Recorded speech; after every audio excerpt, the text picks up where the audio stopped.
para kay Catherine Bernardo, anong feeling na box office queen siya para sa this year's Box Office Entertainment Awards? Samantala, may balita na rin ba sa tatambalang movie ng umano'y manliligaw niya na si Alden Richards? Panoorin po natin ang video. Adam, so grateful.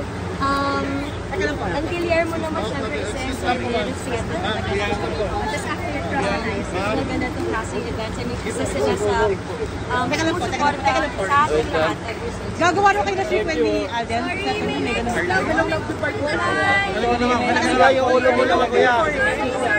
naliligaw po sa'yo si Alden, Kat? Kat, naliligaw po sa'yo si Alden?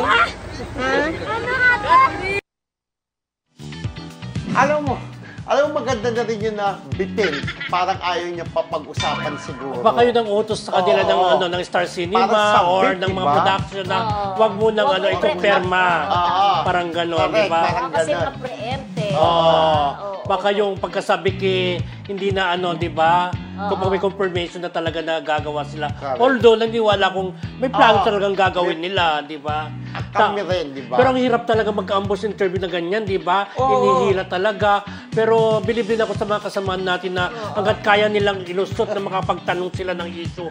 Go. Kaya saludo rin ako sa kanila, ha? Pero ang maganda dyan, at least nagpaunlak pa rin si Catherine, di ba? Kaso, yung road manager, saka yung mga, yung mga guard niya, bodyguard niya, talagang hinihila na siya, di ba? Pero congratulations po, Catherine, the box office queen, di ba? Yung para sa movie niya yun na yung A Very Good Girl. At saka siyempre, friendship, kahit naman ako si Catherine, kung tatanong nanliligaw ba si Alden, hindi ako sasagot. Diba? Siya babae. Sabi nga, lalaki ba una? Diba? Paano kung sabi niya, ano ko lang to, parang iniisip ko lang, di ba? Baka sabi na assuming.